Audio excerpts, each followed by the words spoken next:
Hi, everyone, and welcome back to Progression to Analog. Today we're here with Andrew Yang. Hi, Andrew. Hey, it's great to be here, Caitlin. Yeah. So Andrew and I actually met at his offline party in September, and it was a really exciting phone-free event. I've been to a number of phone-free events around the world, including in Amsterdam, where they lock up your phones, but I heard about the event from a friend, Alex Russell, who's the founder of Keanu Kava and who's interested in offline experiences. And I found it to be a great event. And you seem to have a few more of those events coming up, right? Yeah, we have 4 events in November: Brooklyn, Chicago, San Francisco, and LA. And it's in conjunction with Scott Galloway's podcast tour. So if you're a Scott Galloway fan, he's actually going to show up to at least a couple of the events, depending really on whether he has to run to a plane or not after his talk. So if you want to attend, just go to offlineparty.com and they're free. Great. And Scott Galloway is an investor in your new company, Noble Mobile, correct? Yes, hence the no cap, which for the cool, that means no BS. But for us, it's like kind of no to brain rot, no to being subject to like overstimulus via your phone, which unfortunately is just about everybody. But Scott is an investor in Noble Mobile, and one of Scott's passions is telling people to get out there, meet somebody, have experiences, maybe, in his words, I think, make a bad decision or two. I love that. But Scott's an investor and been an awesome friend and champion to Noble because he believes in the mission, and also he sees that space, that telecom space, is ripe for innovation. Yeah, definitely. And I love the name. Noble is my mom's maiden name. So really? It's a strong wow, strong you name. Should be a Noble ambassador, Caitlin. I know, Jeez. I really should. I have cousins, Madeline Noble. Yeah. What? The entire Right? Noble family. I know. Let's go. Right? So I would run into people when I was running for president, and their last name was Yang, and I was like, well, then you literally have to be part of the Yang gang. So in your case, you have to be part of the Noble gang. The Noble gang. I love it. And I love that you co-founded Noble Mobile with your former campaign manager, Zach. That's an interesting story. Can you tell me a little bit about that? Well, sure. I mean, we've been through a lot together trying to improve people's lives. And when we realized that this is a way we could get money back into people's hands directly and also improve everyone's mental health, Zach and I decided to work together to try and bring this to market. Yeah. And it takes a minute to launch a telecom, so we went around the country installing cell towers. No, we went and got a deal with T-Mobile to access their towers. But it's been awesome working with Zach because he's like a fantastic partner.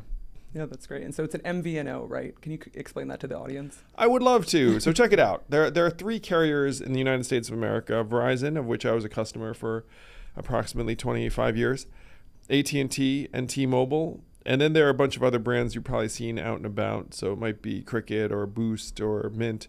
And so the 3 big ones have the networks and the towers. And then other people like us can cut a deal with them where we can access their spectrum and then make it available to our customers. So it's called an MVNO, which is a mobile virtual network operator, and you'll never have to know that acronym again, but you get the idea. And so the premise is you pay $50 a month for unlimited data, and that you actually get money back if you use less data. So how does that work exactly? Well, first, Kayla, I'm going to put you on the spot. I don't know the answer to this, so we're going to find out together.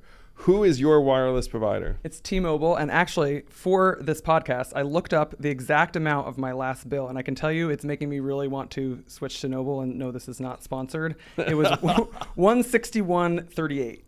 And for you alone? For me alone. Wow, because like that really high. Though this makes me happy on a certain level, Caitlin, because I was paying Verizon $145 a month. Yeah, you made me feel better. I heard you say that. Yeah, no, and it was just me. People were like, just you. I was like, yeah, just me. So the average American, to also make us feel bad, maybe some of your listeners feel a little better, pays $83 a month. And so some people hearing this will be like, yes. Some people will be like, it's high. Some people, it's lower than what they were paying, like you and me. But 83 is much higher than in other countries. Let's say Europe, it's between 40 and 45. Australia, between 40 and 45. And so then you start to back into it. And if you're like, hey, is it possible that Americans are paying more for something than people in other countries? And you're like, oh, yeah, that does seem to happen to us. And so my goal is to return about half of that money that we're spending to us.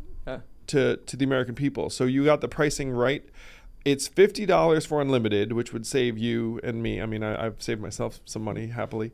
It's $50 for unlimited, but we pay you $20 back based upon what data you use. So our tagline is get paid to use your phone less or put your phone down, because if you use less data, then you get more money at the end of the month.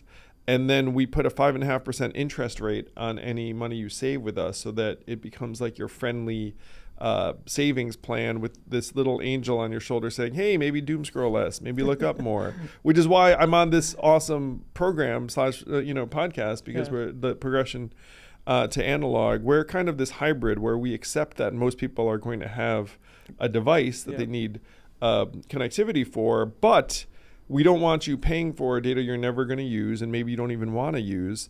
And so the average American will save between $500 and $1,000 a year with Noble. I'm saving more than $1,000 because I was paying Verizon $140 a month. I also do want to observe, as a numbers guy, kind of a geek, Verizon is paying a 6.5% dividend as a stock. And so some of your listeners might own Verizon stock for that reason. So they're taking $11 billion a year from customers like me and then giving it to their shareholders. So what I'm going to suggest is it's probably better to be a shareholder than a customer at this point. And so if you're a customer out there for Verizon, please do check out Noble Mobile, because we will save you a ton of money and we will give you an incentive to get off your screen a little bit more. Yeah. So what brought you to Noble Mobile? I know that you started out a little bit in Big Law briefly, then went to a .com. Oh my God, you went the whole I did. career arc. And then obviously ran for president, ran for mayor. So what brought you to the analog sense with Noble Mobile and that need that people are having to want to get off their phone? I have two big motivations, passions around this. I will say they touch each other at this point. So number one is I firmly believe that getting money back into people's hands will make them feel more at ease, more relaxed, happier, healthier. And I've lived this myself, where when you are burning through your savings, it just stresses you out and makes you feel really agitated. And then if your savings are growing because you're making more than you're spending, then you actually feel good at the end of every month, or you feel like the sense it's really abundance versus scarcity. And I'm very confident that someone's monthly balance sheet affects whether they're feeling optimistic about the future or they feel like the walls are closing in. Related, our phones are making us crazy and miserable. They really are. And one of the things that I've been championing is that polarization is bad, and something that pits us against each other is bad. And then when you delve in, you realize, wait a minute, 90% of that is emanating from our phone. Because it's not like someone from, quote unquote, the other side is going to run up to you on the street and yell at you. That almost never happens. But someone might yell at you on your phone, or you might witness someone yelling at someone on their phone, and then you naturally identify with one side or the other. So if you're trying to save people money and depolarize them, then Noble becomes an awesome vehicle to do that. And I'm someone that gets attracted to impact. If I can return billions of dollars to the American public, away from Verizon, sorry Verizon, but whatever, and reduce our screen time, pay us to log off and touch grass, that's like a win-win-win. Why do you think so much, especially in the last, I'd say year, people are looking for those analog experiences? What do you think was an inflection point causing that? I think Jonathan Haidt's book, The Anxious Generation, has been like a real catalyst, and I'm proud to call John a friend. And the fact that, so it's funny. So I was having dinner, and I don't think John will mind if I share the story. So I'm with John and be like, John, amazing that you wrote this best-selling book that's changed laws in 39 states and counting. Like, you must feel great about yourself. And then he said, Andrew, it helps to write a book on a topic that 50% of parents are freaking out about. Yeah, that's true. And I was like, it's so That is humble of very him true. because like someone might be like, oh, I'm Yeah. brilliant or something. But he's like, look, I just hit this chord that every parent is actually stressed about. Yeah. And I'm a parent, and I have a 12-year-old who's surrounded by screens and wants one, et cetera, et cetera. So I think Jonathan put a coherent argument around something we all sensed. And it's one reason why the zeitgeist is now flowing the way that it is. Moving things away from a phone-based childhood back to a play-based childhood was the centerpiece of his book, and I really loved it as well.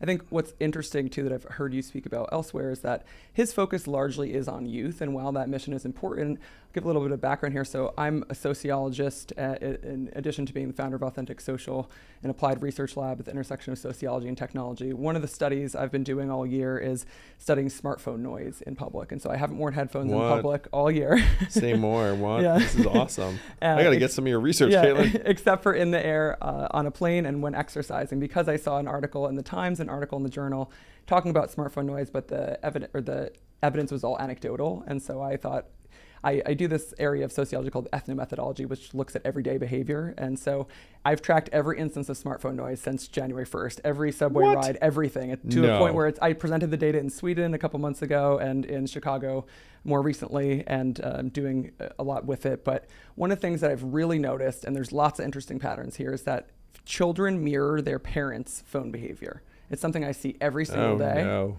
And and parents are really addicted to their phones. Yeah, they really are. So there was recent data that shows that 65% of parents say that they would like to reduce their screen time. But I find a lot of trouble with this data too, because a lot of this data on screen time and on this stuff is self-report. And so we can't really get to the core of all this. And there was only one study done beforehand on smartphone noise, and it was in the UK, and it was a survey. And so people just found that younger people were doing this. But actually what I found is that it's very evenly distributed amongst generations. And so I think one of the things I like about what you're doing with Noble Mobile is that it's giving incentives to not just the youth, but to parents to think about 1,000%. To think about it. And this is one reason why, so I talked to Jonathan about this, and Jonathan said, look, like if you talk to John, it's like, hey, do you think adults have a problem with smartphones and whatnot? He's like, oh, yeah. But he didn't want to try and frame a public policy argument around something that like seems like it's somehow impinging into like the freedom of people to do what they're going to do. Yeah. But then he said, look, around minors, particularly around teenage girls, the data is incredibly compelling. Yeah. And so then it becomes like a very different argument. If you came in and said, hey, smartphones are a real problem, I'm going to be like, yeah. But then John was like, smartphones are a real problem for our kids, particularly girls of this age group, and that's something that we can 100% do something about. Definitely. Then everyone's like, oh yeah, and so he is brilliant, and he chose a terrain that I think was more winnable. Definitely. Because parents will do anything for their kids too. Yeah, and as a society, you'd be like, okay, guys, we're like screwing up our kids, like gotta do something about that. Yeah. But then if you go to adults and be like, hey, not only are we screwing up our kids with these things, we're also screwing ourselves or screwing our adults, then it gets into territory where it's like, hey, I'm allowed to screw myself up. There's like, I'm allowed to pursue very self-destructive behaviors. Like I love my screen or whatever it is. Not to say, everyone is very, very now increasingly ambivalent at best about their screen. And I made with that like, oh no, when you talk about how kids mirror their parents' behavior, which obviously all of us know like would happen because, who else are kids going to copy? Yeah. But their parents. And I'm going to confess to everyone here that I use my phone an awful lot. In my case, I'm like trying to get the word out about Noble Mobile. I'm like, I do work. And then my wife very generously says, Andrew, like you are on your phone so that the rest of us don't have to be. Yeah. Would be like the optimistic presentation. The pessimistic would be like, hey, Andrew, you're a screen addict like everyone else. To which I would say, yeah, like I very well, I almost certainly am because, I'm not immune to these things. But I passionately believe that we could and should be doing better, not just for our kids, but for ourselves. Definitely. But I see, so in my research, I've also broken down screen time into 3 categories: productive, mindless, and fun. And I think that helps us contextualize the way that we're using screens because really it's about when that fun turns to mindless. Oh, well, this is the tough part too, because check it out. I'm like a diligent individual, and so I have a bit of time at 9 p.m. and I'm like, oh, I'm going to do work on my phone, and then does that then like veer into mindlessness like really quick? Like, yeah, it kind of does, because that's like the genius and madness of these devices. Like you might go on intending to write something, and then before you know it, you're watching some weird video. Right, and that's the problem with it, is that it's all about creating the intention, but the devices at the end of the day are designed to be addictive. And the darkest thing is when you are in an app and you're like, what did I intend to do? Because I didn't come here intending to watch this video, but like watching it, like what? It's like, oh yeah, I came to respond to that email or that text, which obviously isn't even in that app. Or maybe in my case, like maybe I went on the app to post something, and then I went down the rabbit hole for a little bit.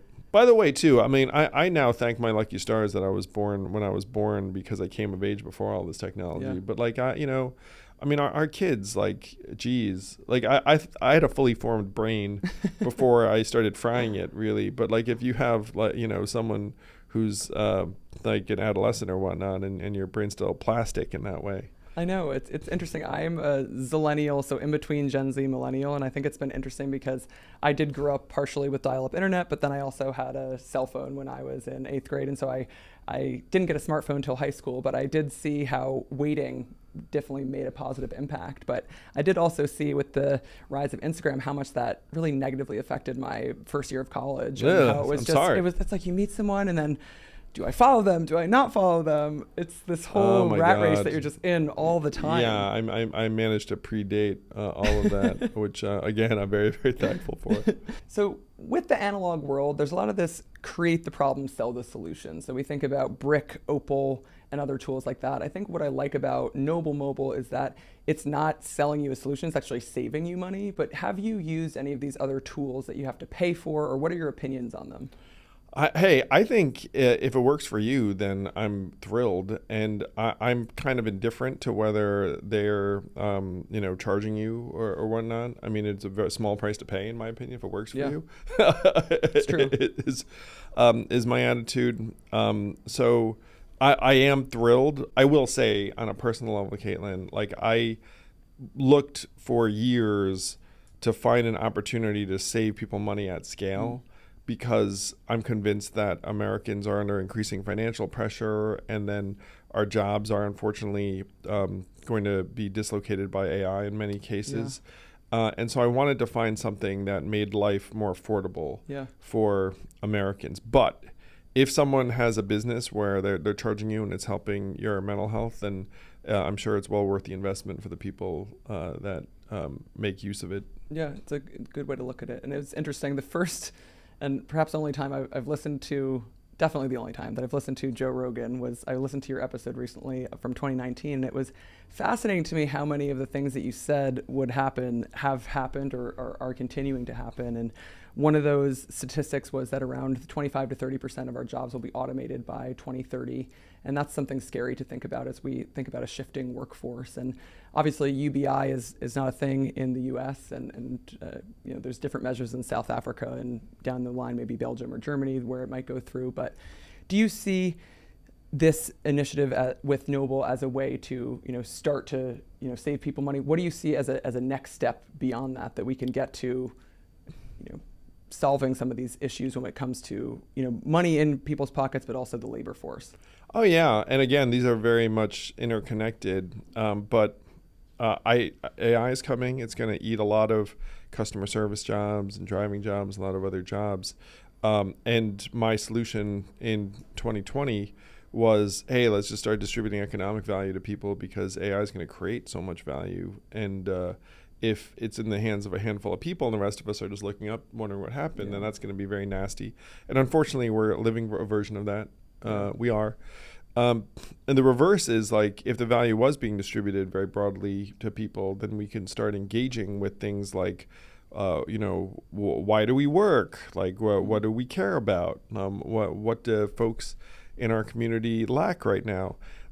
So that would be a dream. And I can't give everyone $1,000 a month as I was running on, but I can save you $1,000 a year on your wireless bill. And it almost sounds like a joke when I say that, but But it is true. And this is the thing that that I landed on as like a very concrete step we could take that I hope leads to a more human-centered economy. And my dream is that imagine, first of all, you're paying way too much for your data right now. So if I can save you $1,000 a year, then that's fantastic.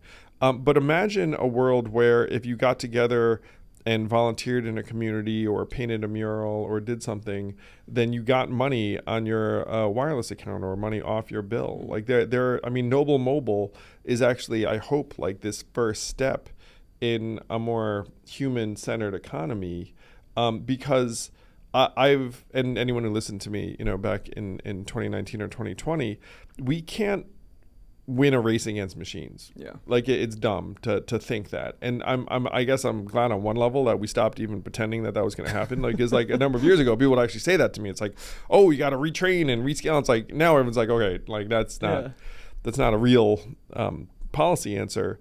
And so what you have to do is design an economy that's centered around what we want and are flourishing, regardless of whether that makes sense from like a strict capital efficiency standpoint, because the capital efficiency goalpost is just going to keep running away from us. Yep. I mean, and by the way, like if you pursue this to its logical end, then you realize we should build an economy around like nurturing and education or health and wellness or arts and creativity, because those are things that we value, and those are things that we would like to do more of. Yeah. And that we also need more of. Yeah. And so you've said that you modeled Noble Mobile off of Mark Cuban's latest venture with pharmaceuticals. And do you think that there are other verticals like this that can be easily penetrated in terms of finding other value where people can save money? Where would you see the next frontier of that to be? My gosh, I love this question so much, Caitlin, because I was trying to figure out like which of these costs we could reduce. So check it out. Average American spends money on, in order, number 1, housing, number 2, healthcare, number 3, education, childcare if they have it, food, fuel, transportation, media, and then wireless. So wireless lands at number 8 on the list. And if you look at each of these, you think to yourself, by the way, I did sit there and think about which of these I could take a whack at. So, in Mark Cuban's case, he landed on drugs, which is part of healthcare, and that's freaking awesome. Housing be very difficult unless you had like zoning authority and a bunch of. No, I'm all for trying to improve these things. Education, it's a fascinating one. Food, tricky. Like fuel, maybe with renewables. Transportation, interesting. Media, like has its sets of issues. And then I landed on wireless. It's like, could I make wireless cheaper for everyone? And it turns out you can, by the way. Just go to Noble Mobile and we'll make it cheaper for you. But if you look at each of these, that is the direction we should be going, because what's happening right now is that the staples of a decent life are getting more and more expensive. Yep. Incomes are not, and incomes are, if anything, becoming more uncertain, and then we're being driven into distress. Yeah. So there are a few moves you'd make. Number 1, my opinion, just put money into people's hands. Like, hey, guess what? AI is here. We're already up to 85K ahead in GDP. If you use GDP, which again is imperfect, but whatever, you use it. So it's like 85K. It's enough to start distributing some value. AI is going to produce trillions in value on top of that. And then you try and lower costs, and then you try and find productive pursuits for people that, again, would be on these more human dimensions. So I want to do all of these things as quickly as possible, because all of this stuff is accelerating. And maybe your model and Mark Cuban's model can start to inspire other people to penetrate some of those other 1 through 7 and maybe 8 through 14 areas where we can have cost savings in our everyday lives. And that can be almost a reverse UBI. Yeah, I mean, you can imagine. So one of the things that some political candidates championed, which I was generally very, very for, is like, hey, we should make education like cheaper and more accessible, because why is it so expensive? And I was like, yeah, I'm into it.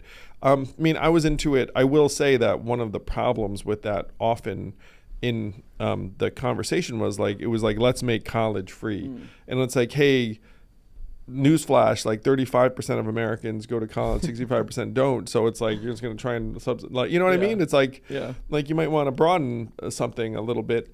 But trying to reduce the costs of things that Americans want, the main one should be housing. And the fact that we have let housing become so unaffordable in this country crazy. is it should really piss us all off. I mean, really, the stuff's madness. I recently went back to look at one of my first apartment where I lived alone in the city and saw the price increase. When I rented it just in 2019, it was $2,400. Now it's at $4,200. Yeah, I have no idea what else going on. We just have not doubled.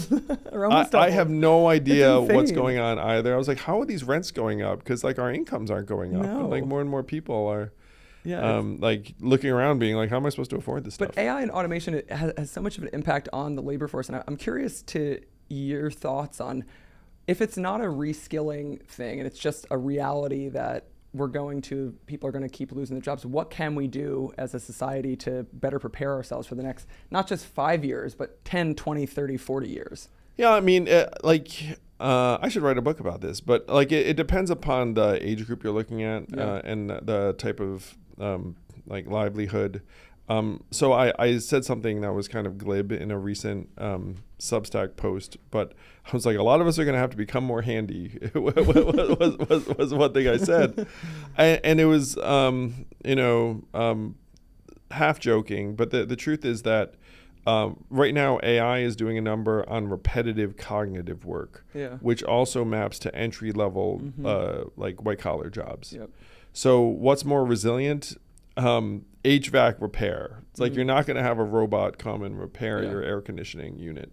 Now, most people who are going to go to college are like, there is no way my vision for myself in the future is HVAC repair. But if there's someone on like the borderline, then maybe they should pursue something that's tougher to automate. And this is one of the reasons I ran for president in 2020, is that my concern was that AI was going to decimate a bunch of opportunities, and then we were going to be tossed into distress and scarcity and then turn on each other. And that's a very normal human response.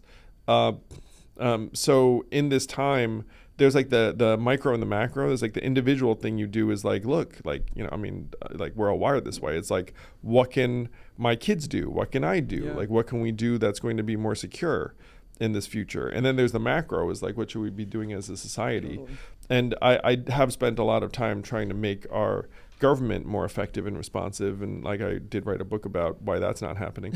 And like most people have picked up some ideas just by living in this country, like why that's not happening. And I'm pumped to be sitting down with you because you have a clear vision. It's like, look, there are some things we could and should be doing better. Yeah. Same. I think there are some things we could and should be doing better. And the unaffordability of American life now, there's another change that's happened, is that now everyone acknowledges it as a problem. And then people are looking around being like, hey, like regardless of party, like, well, why are things like this? Yeah.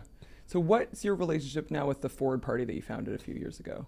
I just talked to a bunch of the leaders today. Like I'm the co-chair, co-founder, trying to make things better by giving us like a better voice in how to elect our leaders and having our government respond to us. Yeah. What's one of the biggest lessons you learned from your 2020 run that you're applying to what you're doing now?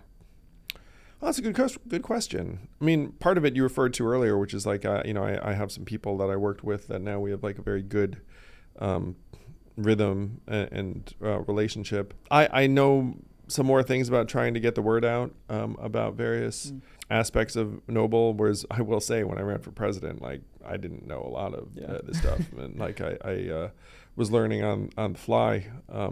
That's why I won. No, I'm kidding. And so that there were a lot of lessons from that time that we're applying to Noble in terms of trying to get public buy-in and attention. Yeah. On a more personal level, what are some formative experiences that have inspired you to do what you're doing today, or you're on your career or life path, maybe from childhood, from high school, college, or your youth? No, it's interesting, Caitlin, because I think my motivations have shifted over time. Interesting. Like I joked that I got a chip on my shoulder for a long time because I was like the son of immigrants and kind of picked on when I was a kid. And I had this desire that ended up being channeled, in my opinion, kind of positively. It's like to try and like, demonstrate that I was as good as the next person. But then I've gotten more mellow, and I guess that happens when you have kids yourself and a bunch of other things. And so now I'm just trying to solve problems for people, and I'm in a very fortunate position where I can take a swing like Noble Mobile, and people will support it and back me and give me the resources to be able to make. The fact that I got T-Mobile to license us hundreds of millions of dollars worth of data is like, guys, like I got the data, and now we can just use it more cost effectively. It's like I can be like the Robin Hood of data. I went to one of the big three and was like, now we can access the network and not get gouged. So, having that kind of ability and opportunity, something I only could have dreamt of as like a young person.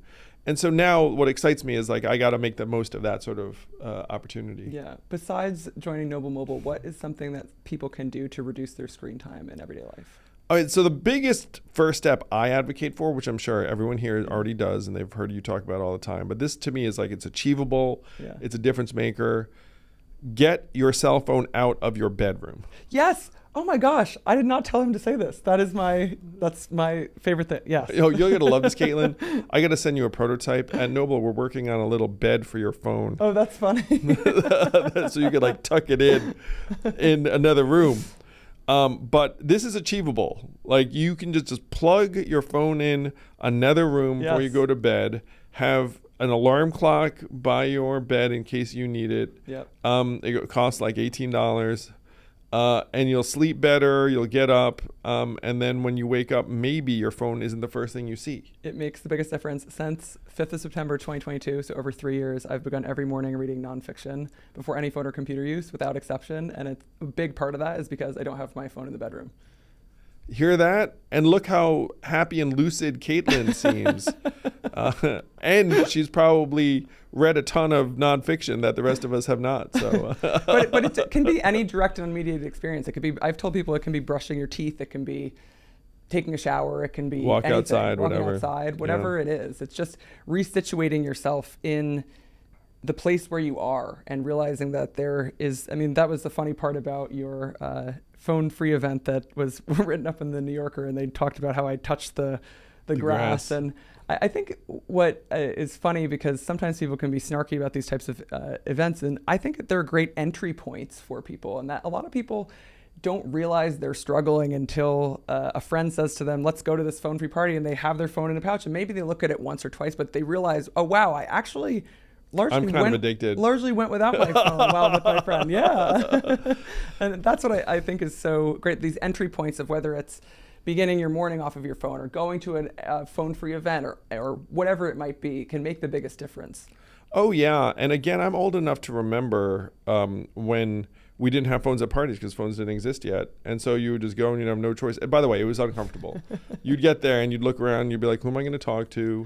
Like, what do people think about me? Like, this is awkward. Yeah. That was the 90s, more or less. And I really enjoyed the phone-free event because I think what was nice about it was that there was someone who brought a camcorder, someone who brought an old film camera, and I happened to have the same camera, the Canon AE-1.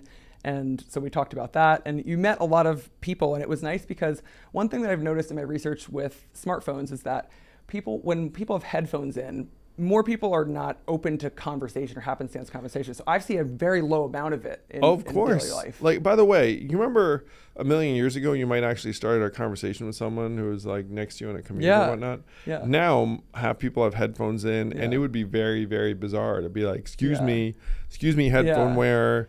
I'm going to talk to you about nothing in particular. That would be bizarre. So now I get spoken to all the time because I have resting, smiling face with the dimples, and I'm not wearing headphones. So it's conversations, but you meet a lot of interesting people. So approachable. Who wouldn't talk to Caitlin if there was sitting next to her? She'd be like, no headphones, approachable and smiling. Exactly. But tell me more about some of the insights that you've found from these phone-free parties or feedback that you've gotten from people. No, I am with you where I think it's a great entry point, and people find themselves looking into each other's eyes more. Like one woman, a reporter at that same phone-free event was like, someone just hit on me. That never happens. And I was like, that never happens. But I mean, you know, it was just like a like, you know, attractive woman and da da da. I was like, never happens. But then I just took her word for it in the sense that people don't approach each other. People don't approach each other. And so, you know, you get phones out of the equation and then you have no choice but to talk to each other. Yeah. What was the reason behind? So the event that I went to in Amsterdam with the offline club, you lock your phone in a locker versus with Noble, you put it in a pouch that you were still able to have possession of. What was the reasoning behind doing it in a pouch versus a locker? Yeah, we're just a little less hardcore, honestly. We're I like that. I really like that. I think it's more New York too, and I more American to not have it locked away. Logistically, also, it can be tough. Yeah, you know, it's like we're not as hardcore. Like we thought it was comforting, so you have your phone on you if like you know, you really wanted to. Also, like we didn't have possession of your phones ever, so there's no issue there. True. Yeah, it was just lighter weight. And look, I appreciate the hardcore, the yonder bags and everything else. Like I'm down. But, you know, we didn't want to be that rigorous about it. And I think it can teach better habit formation if you actually have the device in your possession, but you're still controlling yourself, because it's that reflex. You have to stop yourself, and that phone in the bag is the barrier. Yeah. I mean, there were, in my mind, there were like two major points of friction. One is that you'd have to actually reach into your pocket, get this bag, open the bag, and like da-da-da. And two, there's a big norm where like no one else is using their phone, so you'd be like the one person. Yeah. And that was enough. Yeah, that's true. And there are a few offline parties coming up. So Philly was recently, and we have Brooklyn on the 10th of November, San Francisco on the 13th of November, and LA on the 14th of November. Do you see this expanding beyond that as well? Yeah, we're going to head to Boston for sure. Oh, cool. Upcoming. And then it looks like there's going to be an event in Ohio in December. So we're just going to keep on spreading the fun, really. I love that. Offlineparty.com, noblemobile.com, and put your phone down. Like look up. In terms of friends and family and converting them to Noble Mobile, how has that been? Have people been open to the switch? You know what's funny, Caitlin? I mean, like no one's asked this, but it's hysterical. So I have friends and family who have made the switch, but it was with great trepidation.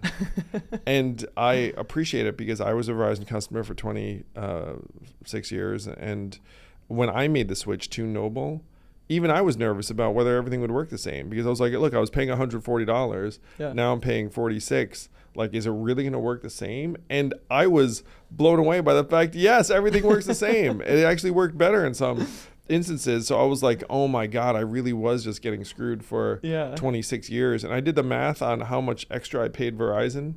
And it was a lot. And so the friends and family who've switched have not been eager to switch in some cases because there's like this natural nervousness. But then all of them have been like, oh my gosh, everything's exactly the same. I was like, see, I told you. Right. And that's been one of the things that's made me super motivated to get people to switch. Is that, so check it out. I switched from Verizon Noble. Obviously I had to. I'm like the founder of this company, so it's like that would have been madness. So then finding that it's like, okay, everything works great. So like, wow. And then a couple of things happened to me. Number two was like, holy crap, I really was overpaying for so long to Verizon, and it made me like, geez. But then the third thing was a sense of optimism and vitality that I could make a change in a vendor relationship that I felt kind of beholden to in a way. I think a lot of people feel that way. Yes. Including, it's like it's you feel like it's a given, almost like it's a utility bill. Yes, it's like a utility, and it's like, of course I pay them $140. I was so mad when I looked at that from last month. It's on auto pay, and I hate to admit this, but I knew that it was over $100, but I didn't realize that it was $163. That's a lot of money. That's high. Everyone here should just do the same exercise, because a lot of people, I ask them, by the way, I ask people all the time, it's like, you know, how much do you pay? And everyone's like, I don't really know. And so like you like if you look into it, but it genuinely put a spring in my step for several days after, because I started thinking, wow, my joke was that like it was like Rocky IV, where it's like, if I can change, then you can change, then everybody can change. But that was like a feeling I had, was like, holy cow, I can improve that about my life. Definitely. And then I started looking around being like, can I improve something else about my life? Yeah. And the main things I can improve about my life, which we all can improve, is like get your phone out of your bedroom, which by the way, I don't sleep with my phone in my bedroom. I don't. But take a break from your phone every day. Yeah. So it might be, for me, it's like when I exercise, it's like, do I really need to check my phone like while I'm exercising for this period? It's like, let's not do that. Yeah. And then give yourself like meal times without checking your phones. Yeah, that's another good one. Yeah, and so these are steps that people can take, but making a change that like it felt like a weight lifted, and I started thinking like, okay, what else can I do? Yeah, the exercising one's particularly interesting to me because so much of the paths that we take in our everyday lives are preordained. It's like we know we're going to work, we know we're going on this path, and then we know I'm going to time the run, I'm going to log this. And I like the Situationist, which is this French revolutionary group I'm obsessed with, from 1957 to 1972. They popularized the idea of the dérive, or drifting through a city with no presupposed notions, just letting yourself be drawn by your surroundings. It's like serendipity. Yeah, exactly. And so much of technology has taken that away from us. So I like to tell people that if you're on a walk or run and you are timing it, just pause your watch for a minute and take out your headphones, even just for 5 minutes. Or sometimes what I'll do is just do the first 15 minutes of my walk or run or workout without headphones. And it helps to a little bit situate yourself with where you are. Once in a while, just go for a walk without a destination. And it's a lot easier to do when you live in New York City versus in other parts of the country. Like, oh, yeah, where am I? But you can drive to one destination and then explore around. And that idea of exploration and just different pathways and not having everything be so, this cybernetic automation, technological determinist world that we live in, where everything seems to be preordained and we're told that technology will solve and smooth and fix everything, getting away from that mindset as much as we can. By the way, this is why I'm haunted by, and a lot of other people are haunted by, like young people's inability to form relationships. Yeah. Because relationships are fraught with friction, even if they're very good and functional. So I did my undergrad Harvard thesis on was digital relationships and how it's affected. Yeah, and so I 100% agree with you about like getting situated and not needing to be stimulated all the time, because if you can get accustomed to a degree of friction in navigation or like alleviating boredom or whatever it is, like that actually is what marriage is like. I just got married in June, so. Oh, well, congrats. And again, even good, healthy, functional relationships have some friction embedded, and so human relationships. Yes. And yes. To not want everything to be like this new stupid product Friend where everything's solved and smooth and fixed. You need some of that messiness. And that's part of it. And conversation, I really see being at the root of that is our ability to speak with each other on an everyday basis has such an impact on the way that we view ourselves, the way that we view the world, the way that we can look at things creatively. And when you're stuck in the screen, it makes things a little bit more difficult to do that. Yes. So it's all tied together. And one of my ambitions for Noble is that we can become like a commercial part of the solution, in the sense that, it's like, because this is a problem for me is like I think in numbers, but this incentive to get off your phone should amount to tens of millions, hundreds of millions of dollars. We're actually paying people to doom scroll less. Yeah, and this is related to your concept of human-centered capitalism. Yeah. One of my jokes on the trail, but I still believe this, is like we should get paid to go to the gym. Yeah. Why are we paying the gym to go to the gym? We should just be getting paid. Yeah. So like this is the kind of stuff that hopefully Noble can be a step towards. Definitely. So the way I close the episodes is by asking all my guests, what does progression to analog mean to you? And yes, we've been speaking about a lot of variants about that over the last hour, but... I think progression to analog means to me that we should all be living in a way that serves us well mentally and physically and emotionally and spiritually. And the way that technology is progressing may or may not lead us to a better state of flourishing. And that if you examined it, you would say maybe I'd flourish more if my life was a little bit more analog. Day to day. And I think that's true, by the way, for like 99.9% of us. Yeah, and I see the future as socio-technical, this joint optimization of people and technology. I think that's what you're working towards, what I'm working towards, and what so many people would like is that it's not just about technology, but it's also about people. It should be all about people, shouldn't it? Yeah. I mean, like we have these Yeah. devices that are like these supercomputers in our pockets that are frying our brains and turning us against each other. Yeah. I mean, like how the heck are we accepting that as like, oh, like you have to have that? I mean, like that's nuts. I mean, know. didn't we come up with this stuff? Exactly. And I'm thrilled for your work and the fact that so many people are grappling with how we can make use of these tools without them, using us Yeah. in return. Precisely. Well, I could speak to you for hours, but this is a really great conversation. I think our listeners will really find a lot of value from it. Loved being here, Caitlin, and congrats on your work and the community you're building. It's great. Thanks so much. All right, great.